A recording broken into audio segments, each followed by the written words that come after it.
Glória a Deus. Boa noite. Vocês estão bem? Que bom que vocês estão aqui.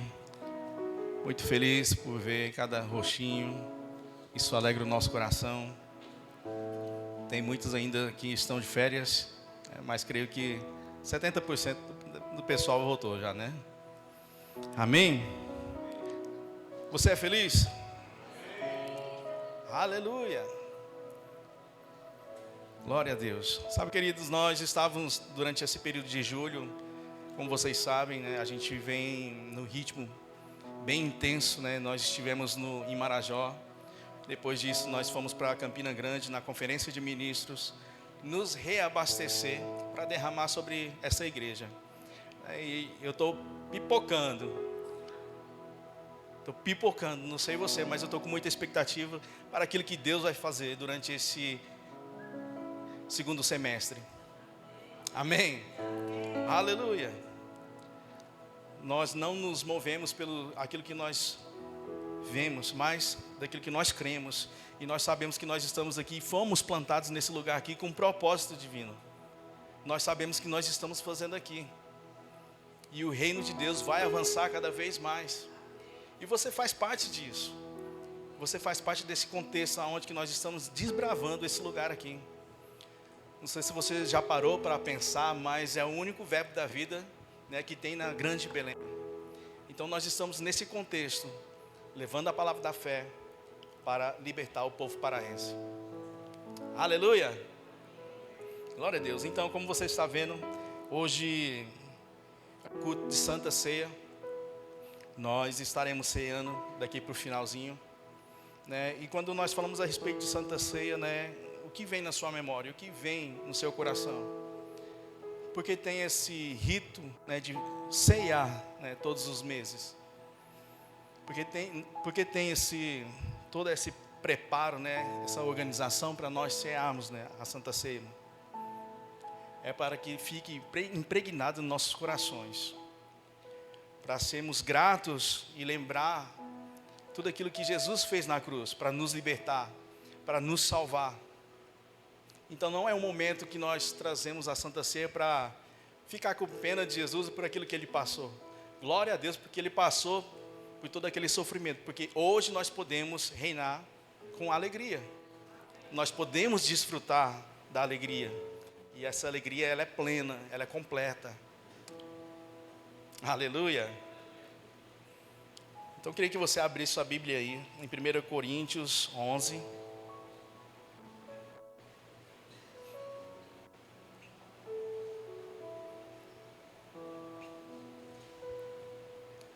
Aleluia. 1 Coríntios 11, 23.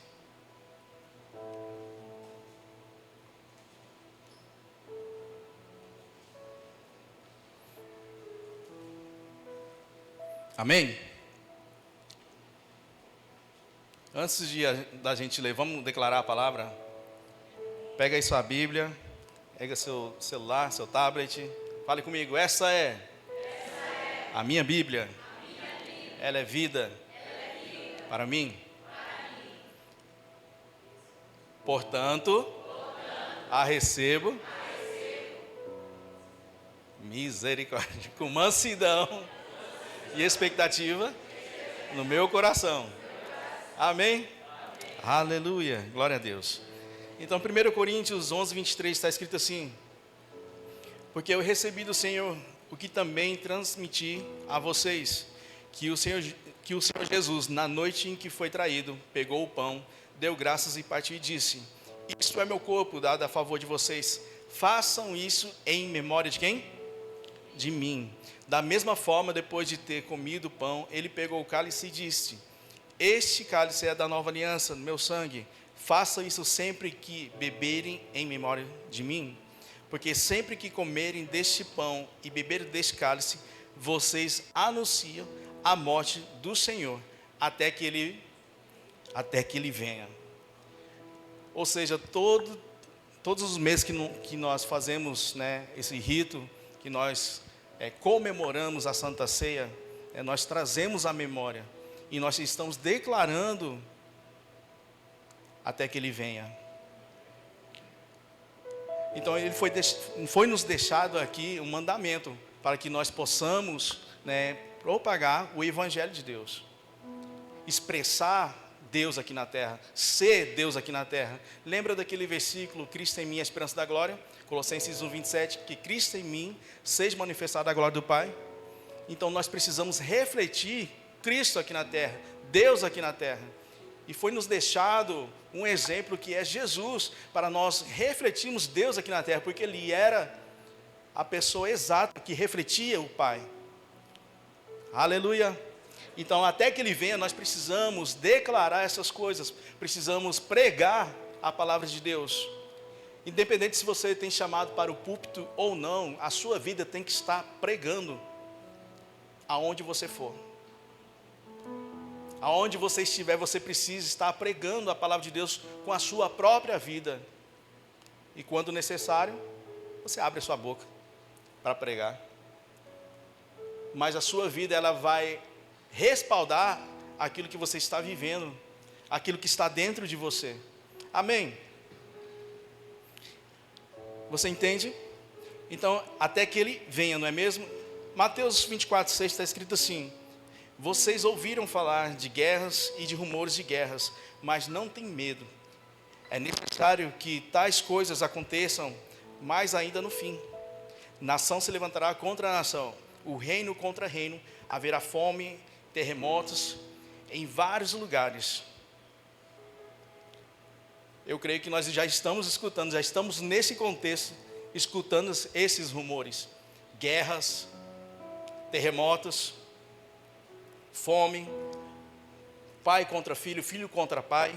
Nós já estamos escutando, nós já estamos vivendo esse tempo. E aqui está falando que é perto do fim, quando isso ia acontecer. Imagina comigo, agora para pensar. Desde a época dos discípulos que estavam ali, já tinha expectativa que Jesus já voltasse. Eles já estavam vivendo ali, vivendo as suas vidas como se Jesus fosse voltar rapidamente. E isso já passou há mais de 2000 anos atrás. Ou isso me diz uma coisa: estamos mais próximos do que eles lá. Nós temos que viver intensamente, como se não houvesse um amanhã. Viver cheio de expectativas, viver a palavra de Deus, em todo tempo pregar a palavra de Deus.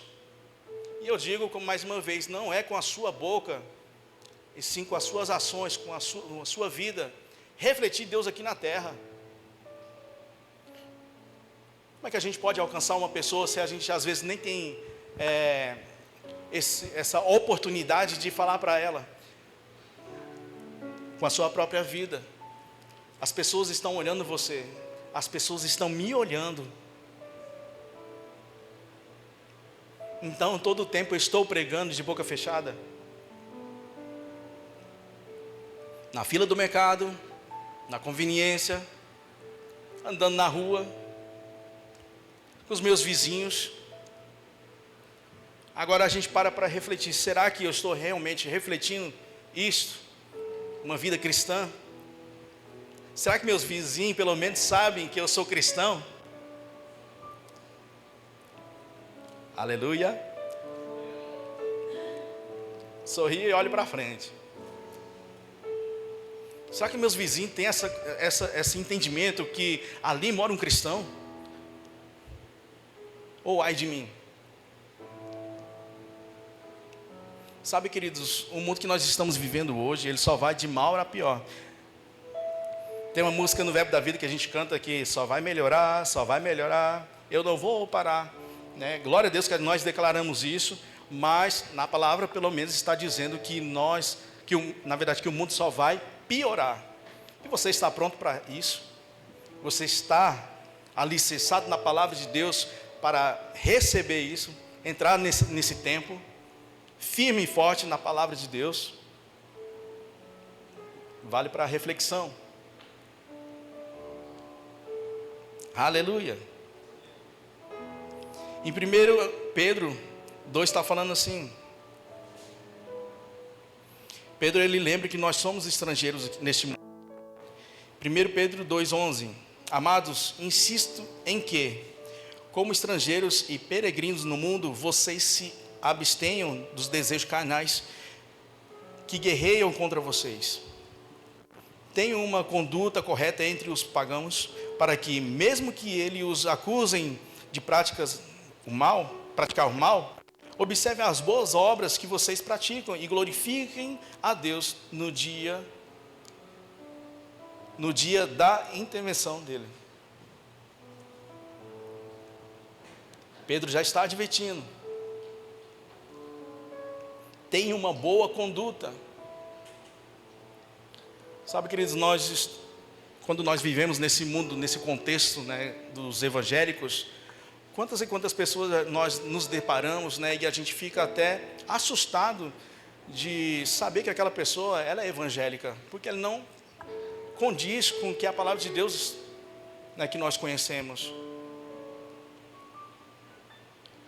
Quantas e quantas pessoas vocês conhecem que se dizem evangélicos, mas não estão vivendo de fato o evangelho?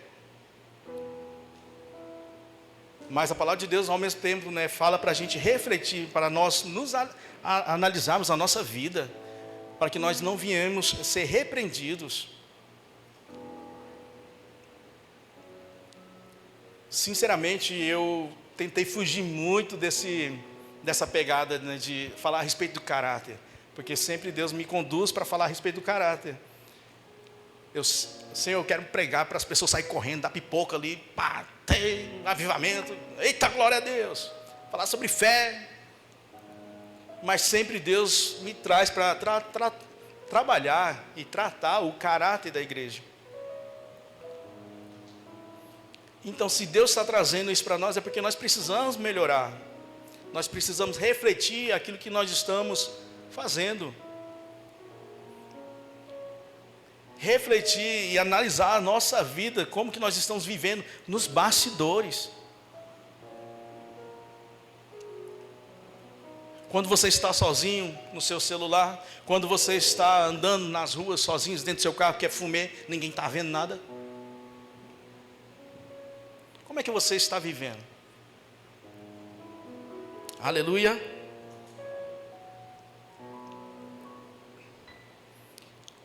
Tenha uma boa conduta correta entre as pessoas.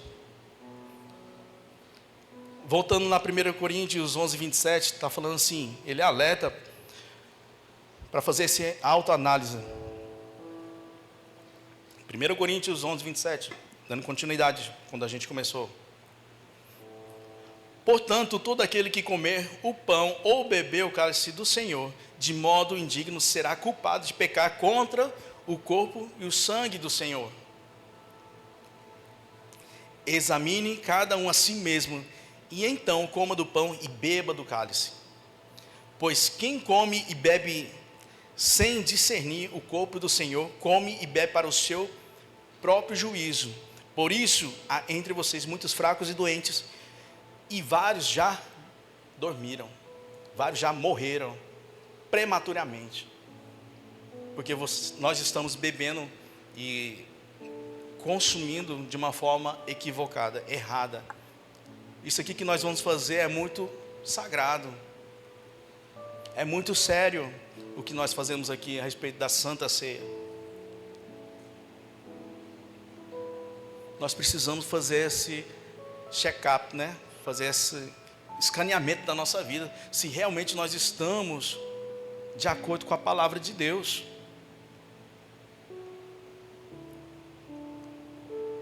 Se eu pegar seu celular agora e olhar seu histórico dos vídeos que você tem assistido, do que você tem dado like, vai estar tudo ok? Vai passar na peneira?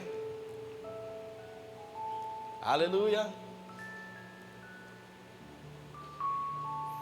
Sabe, isso fala a respeito, né, quando nós fazemos, né, e praticamos a Santa Ceia de qualquer forma, isso me lembra a respeito de calcificação, porque quando você fica calcificado, você fica acomodado, acostumado com aquela situação, ou o aspecto que você está vivendo, né, você não sente mais. Eu lembro da minha vida, quando eu era do mundo, que desde pequenininho, eu já dei testemunho aqui, eu cresci num lar cristão, meus pais sempre foram cristãos, mas toda semana que eu me arrependia no culto, me arrependia, pedi perdão para Deus. Eu queria viver uma vida reta, coerente com Deus, diante de Deus. Me arrependia profundamente mesmo, eu criança, isso. Pedia perdão, mas quando chegava na segunda-feira, com as mesmas coisas, errava, caía, sempre caía nos mesmos pecados. Chegou a um ponto que eu comecei a pensar, rapaz, eu não vou ficar pedindo perdão não, porque eu vou cair de novo semana que vem. Será que só comigo que aconteceu isso? Chegou a um ponto que eu ficava pensando, refletindo, não vale mais a pena, eu não consigo vencer. Olha, isso eu tinha uns 8 anos de idade, 7 para 8 anos de idade, e eu já pensava dessa forma.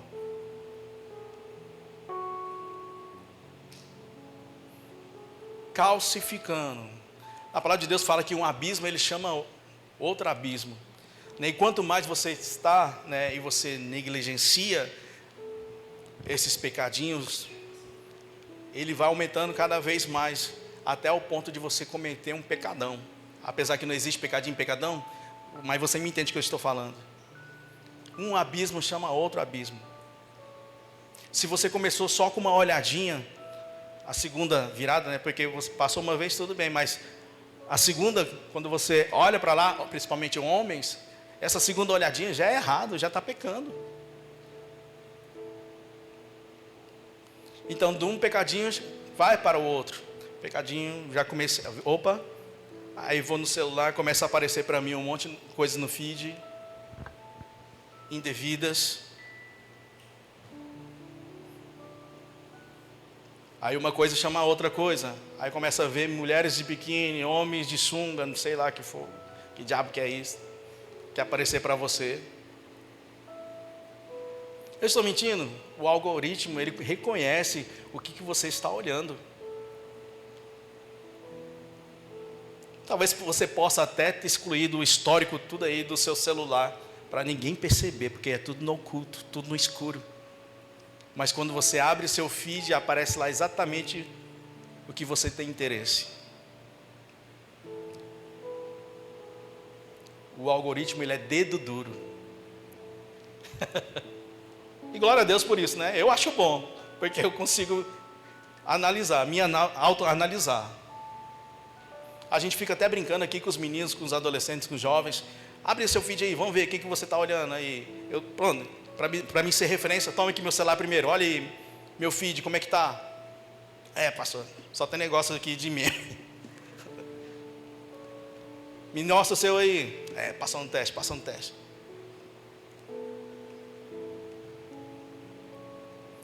Isso traz para nós segurança, fazer isso às vezes com os nossos irmãos. Apesar que foi ali um momento de descontração, brincadeira, mas isso traz segurança para nós, fazer isso às vezes.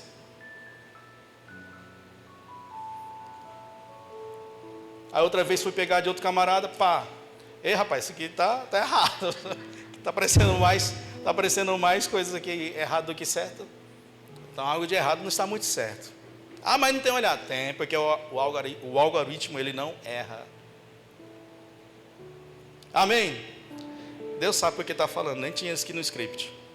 Então fala a respeito da calcificação, amém? Então não esteja calcificado. Calcificado é engessado, algo sólido que é difícil ser quebrado. Às vezes a gente fica nesses pecadinhos trabalhando, alimentando essas situações que fica calcificado, ao ponto de você não conseguir mais escutar a voz de Deus.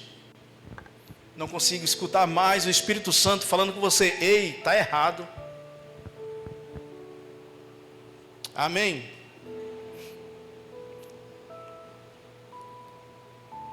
De tanto você está praticando as mesmas coisas, vai chegar um momento que você vai estar pecando e vai estar nem se importando mais.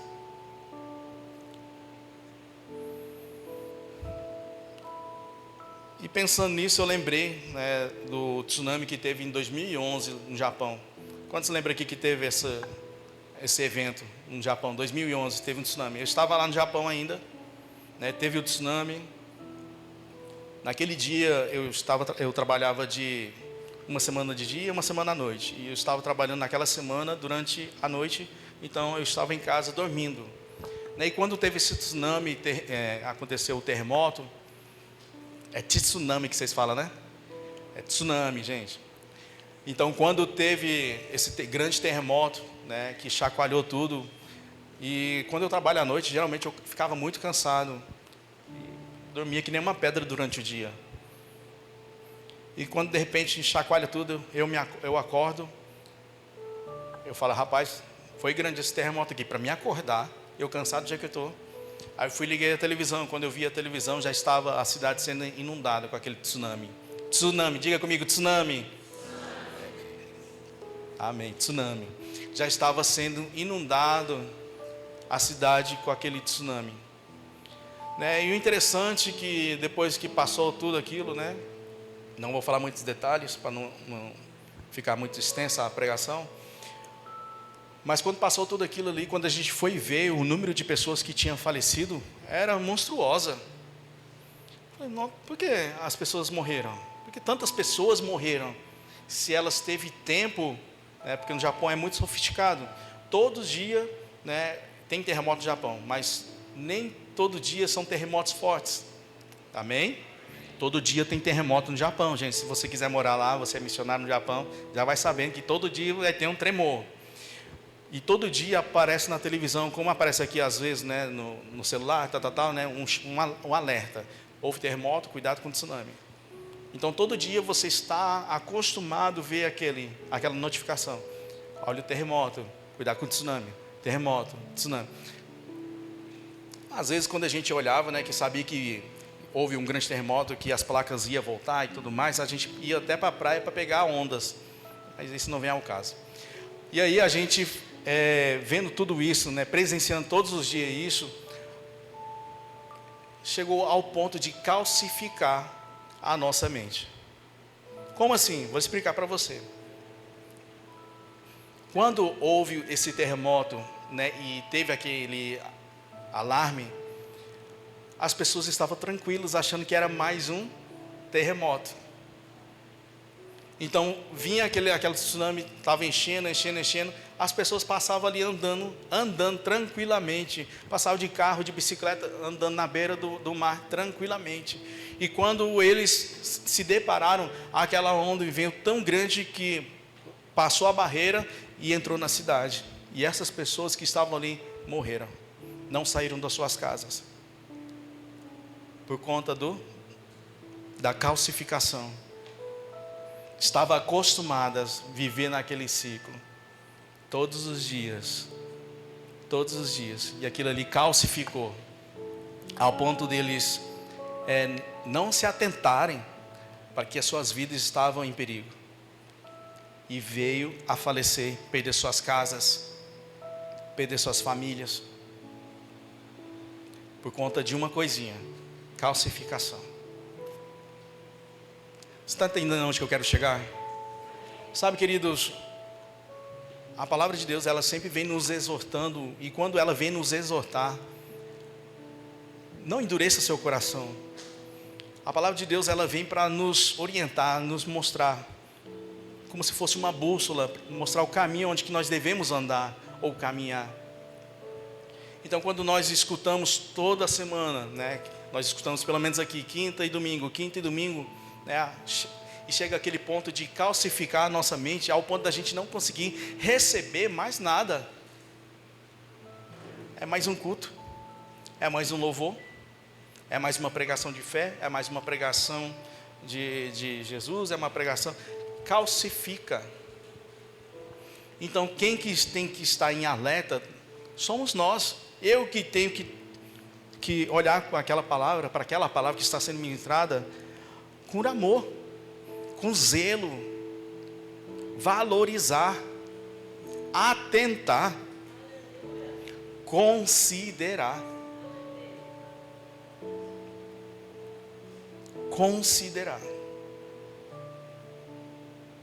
A fé, a palavra de Deus fala que a fé vem pelo ouvir e ouvir a palavra de Deus.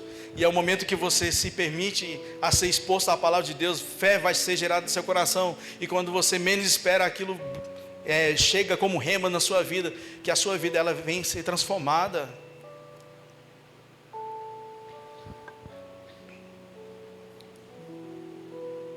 Eu conheço uma pessoa que durante mais de 20 anos mais ou menos, ela falava assim: eu tenho o ofício de tal, tal, tal. Eu tenho o ofício do profeta, eu tenho o ofício do profeta. E eu sempre falava para aquela pessoa: você não tem o ofício de profeta, porque os dons, ele vai acompanhar o seu chamado. Você não tem o ofício de profeta, porque o profeta, ele vai ter dons de visões, palavra de conhecimento, palavra de revelação. Amém? E aquela pessoa, durante muitos anos, ela é bem mais velha do que eu, durante muitos anos quebrando a cabeça, falando: não, mas é isso que Deus me chamou, é isso que eu vi na palavra de Deus, é isso que Ele me chamou para me ser um profeta das nações. E eu falava sempre para ele: você não é profeta. Chegou a um ponto que, depois de muito tempo, né, que eu fui falar com essa pessoa novamente, eu falei assim: você sabia que quando Deus fala a respeito naquela passagem, profeta das nações, está falando a respeito de proferir, de você anunciar o evangelho? Não significa que você é um profeta de ofício, mas sim proferir. Agora eu fico parando para pensar, passou tanto tempo, né, tantos anos batendo numa tecla errada, que não é o seu chamado, porque calcificado.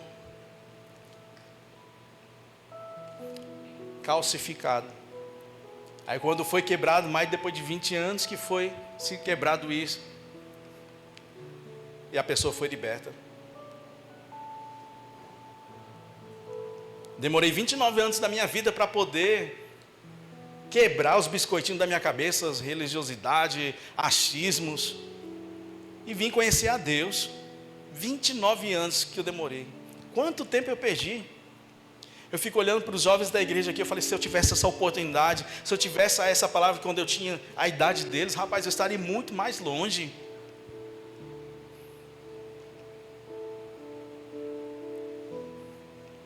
Mas por conta da calcificação, demorei 29 anos, mas glória a Deus que Deus me alcançou. Amém. Então não endureça seu coração, não ache que você sabe de todas as coisas. Não pense que você sabe da Bíblia de Gênesis e Apocalipse, porque sempre nós vamos aprender algo. E quando você tem esse pensamento que você sabe tudo, que você estuda ao ponto de saber todas as coisas, você deixa de aprender as coisas novas. E quando Deus traz uma revelação para você, você não consegue absorver ou atentar para aquilo.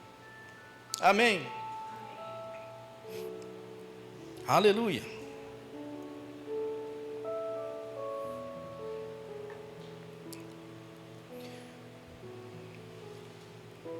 Em Romanos 8:18, minto, em 1 Pedro 4:17, você pode abrir comigo.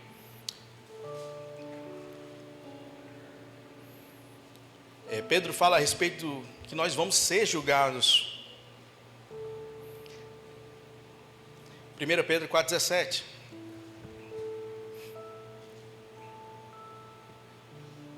Aqui fala: pois chegou a hora de começar o julgamento pela casa de Deus. E se começa primeiro com quem? Conosco.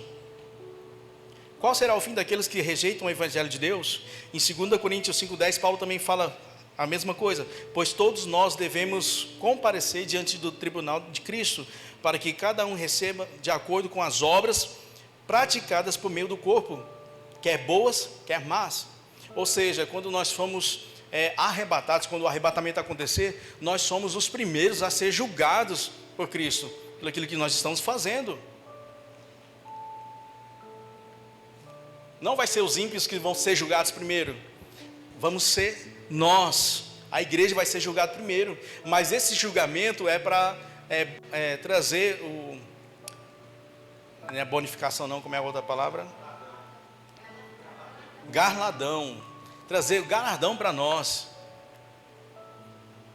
Mas nós vamos ser julgados pelas coisas que nós estamos fazendo. Ou seja, nós temos o nosso chamado, aquilo que nós estamos realizando para Cristo, nós vamos ser cobrados. Não pense que, que você é só mais um no meio da multidão. Não, todos nós vamos ser julgados. Quando o arrebatamento acontecer, todos nós vamos ser julgados. E como você sabe, você é a única pessoa que tem essa digital aí, meu amigo, minha amiga. Então o seu chamado, ele é o único. Não pense que você não tem chamado. Todos nós temos chamados. E o que nós estamos fazendo com esse chamado que foi depositado para nós? Pastor, mas eu não sei se nem vai dar tempo de eu entrar no meu chamado. Mas o que você tem feito para poder entrar no seu chamado? Deus, ele é justo. Por mais que o arrebatamento venha acontecer hoje, agora, mas vai ser contabilizado daqui para trás. O que nós estamos fazendo para entrar no chamado de Deus? Aquilo que Ele confiou nas suas mãos. Será que nós escondemos os talentos ou nós estamos multiplicando aquilo que chegou? Aleluia. Nós não podemos esconder os talentos simplesmente e falar que não tem chamado. Nós temos chamados. Todos nós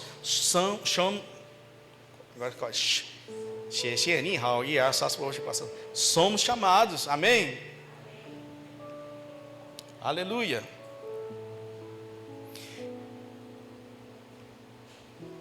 Em Romanos 8:18, não precisa abrir. Considero, pois, que com o sofrimento do tempo presente não podem ser comparados com a glória que em nós, ou para nós, será reservada. A criação aguarda com grande expectativa que os filhos de Deus sejam revelados. A criação aguarda com expectativa que você acorde, que você desperte. A criação, o mundo, tem expectativa que você se desperte. Isso é muito profundo. Quando você entende isso, você começa a pensar: eu preciso fazer alguma coisa. Eu não posso estar da mesma forma que eu estou. Eu preciso avançar, eu preciso crescer. Eu preciso fazer a vontade do meu Pai. Eu preciso refletir Deus aqui na terra. O que vai valer, né, de valer as coisas que nós estamos fazendo hoje, se não vai refletir na eternidade?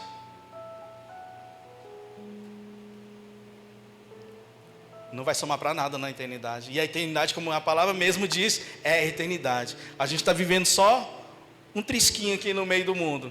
Mas depois que passa isso, é uma eternidade. Não tem fim, gente.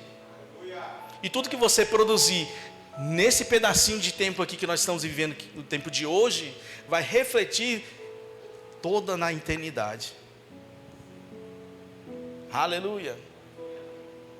Será que é tão importante assim o que você está fazendo, priorizando aquilo que não é o reino de Deus? Não estou falando que isso não é lícito, é lícito, totalmente lícito, mas tudo aquilo que você coloca à frente de Deus, você está adorando. Aleluia. Eu amo você.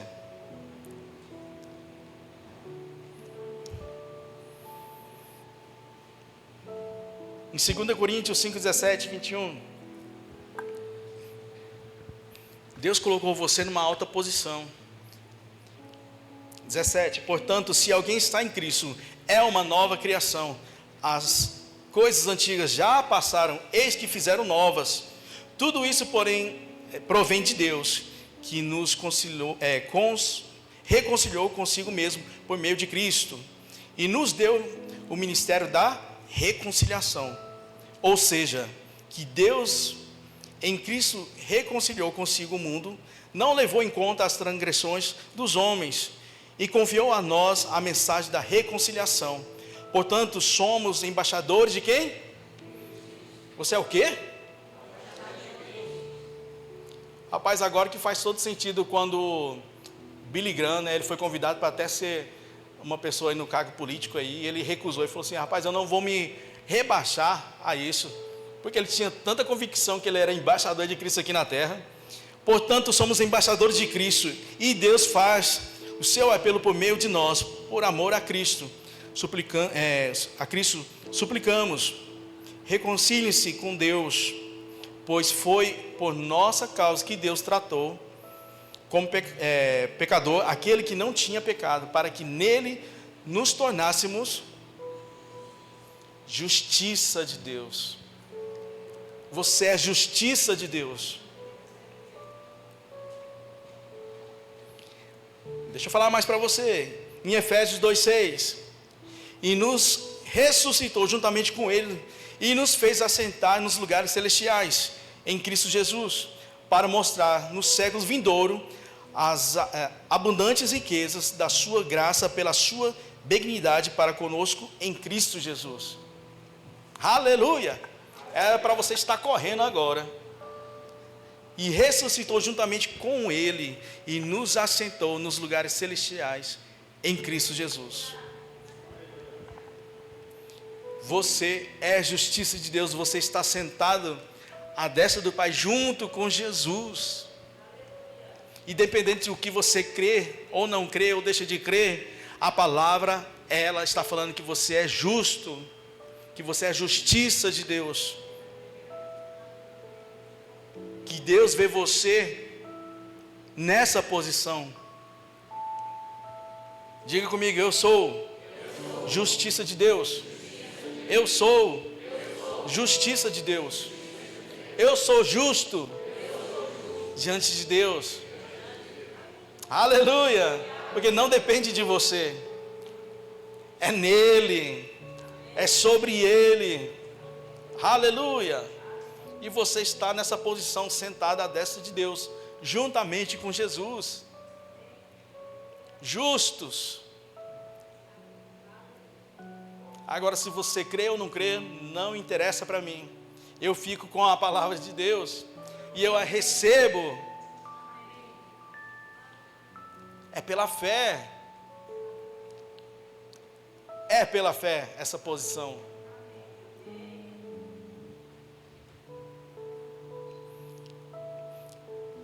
Tito 3,7 também fala assim: Ele o fez a fim de que, justificado pela sua graça, nos tornéssemos os seus herdeiros. NVI.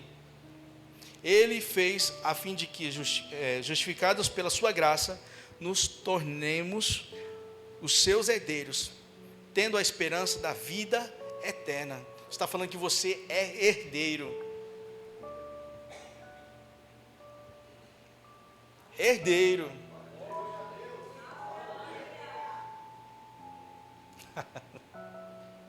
Rapaz, se você estivesse realmente entendendo que você é justiça de Deus, que você é herdeiro, está sentado com Cristo, à direita de Deus, nessa posição, você não aceitava qualquer coisa.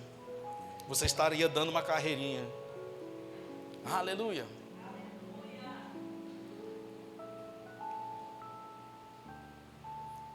Vamos ler comigo. Tito, abre aí, por favor, Tito 3,7.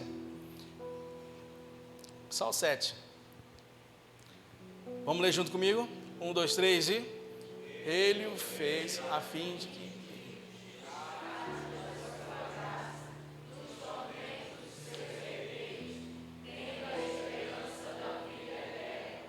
Aleluia.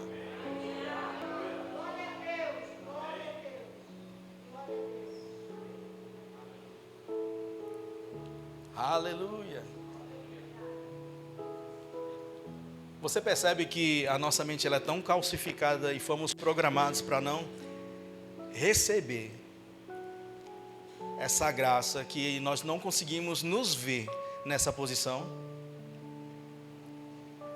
que temos dificuldade de entender que nós somos justos.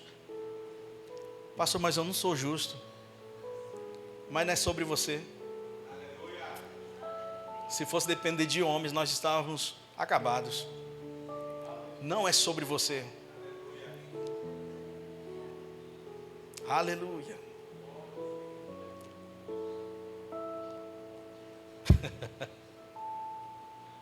É por isso que a gente, quando nós falamos, entendemos, começamos a entender esse posicionamento, as pessoas começam a achar que a gente é metido a besta, né? Aquele pessoal lá acha que são metidos, eles se acham demais. Não, eu sou filhinho de papai, rapaz. Ele me colocou nessa posição. Eu sou herdeiro do Deus, o Criador de todas as coisas. estou sentado na destra dele juntamente com Jesus. Eu aceito isso. Eu aceito esse posicionamento, essa posição, eu aceito. Aleluia. Gostaria de chamar os diáconos. Você poderia ficar posicionado aqui, por favor? Coloque aquela imagem, por favor.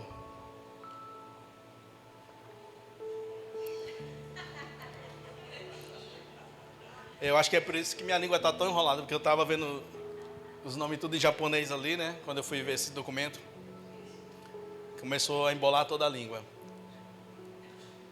Então, isso aí é eu no pecado, há muito tempo atrás. Não ignore a foto. Esse aí é um cartão, é um green card do Japão. E em 2017, quando eu estava indo para o Japão para renovar minha documentação, quando cheguei no aeroporto, lá em Nagoya, cheguei no aeroporto de Nagoya, né, estava chegando da Alemanha, né, fiz a conexão na Alemanha, grupo de louvor. Aí quando eu estava lá, numa fila de brasileiros, de estrangeiros na verdade, tinha uma fila de estrangeiros e tinha uma fila de japoneses. Os japoneses, eles passavam direto na alfândega. Estão prestando atenção? Tinha a fila dos estrangeiros, todo tipo de estrangeiro, enorme, imensa, para passar na alfândega. E tinha do outro lado a fila dos japoneses, que eles passavam direto, né? E quando eu estava, né, eu como brasileiro, né, nasci no Brasil, quem não sabe, eu nasci no Brasil, mas fui criado no Japão. Eu estava lá na fila dos estrangeiros, né? E quando de repente chegou aquelas pessoas que ficam auxiliando ali no aeroporto, né, na alfândega, e perguntou, você tem o cartão, o green card, né? Green card não, isso é a documentação japonesa. Eu falei, tenho. Eu falei, eu sou Eiju. O que é Eiju? Tá vendo aqui onde que eu circulei aqui? Isso aqui está escrito em kanji, Eiju Ken. Agora traduzindo para o inglês, tem escrito ali, status, leia comigo, permanente residente. Eu falei, sou Eiju. Ele falou, você não precisa estar nessa fila. Você não entendeu ainda. Ela disse para mim, você não precisa estar nessa fila de estrangeiros. Por mais que você é estrangeiro, você não precisa estar nessa fila.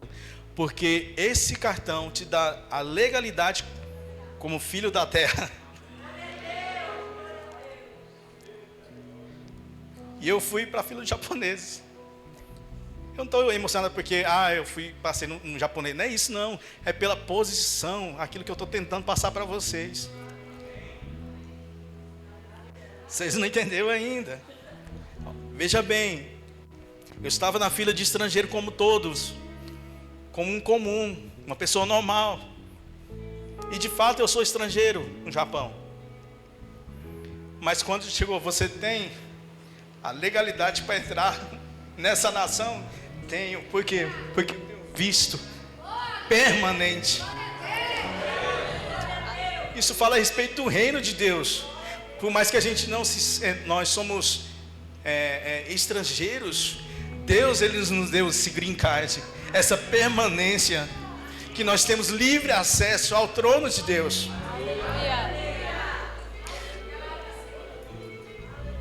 Mas muitas das vezes a gente fica querendo ficar na fila do estrangeiro. Não, eu não sou merecedor, eu não tenho acesso a essa nação tão rica. Eu não posso entrar aí porque não me pertence. Eu não tenho óleo, não tenho sangue.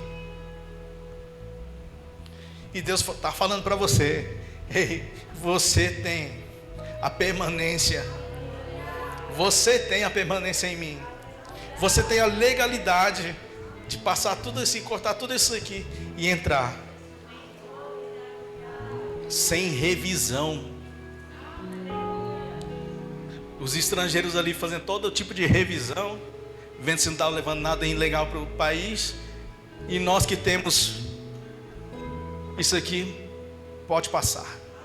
Pode passar. Pode passar. Porque você pertence a esse lugar. Você é um dos nossos. Aleluia. Nacionalidade, está escrito ali em katakana, Brasil, mas permanente. Aquele primeiro kanji ali que vocês estão vendo, os kanji eles são feitos de símbolos, desenhos. E aquele interessante que aquele kanji ali ele significa eternidade. Aleluia. Sabe, querido, você foi justificado. Você é justo diante de Deus. Agora, quando nós entendemos isso, tiramos toda essa mentalidade limitante da gente, a gente consegue e começa a nos ver como Deus nos vê. Livre acesso ao Pai. Aleluia. Vamos ficar de pé.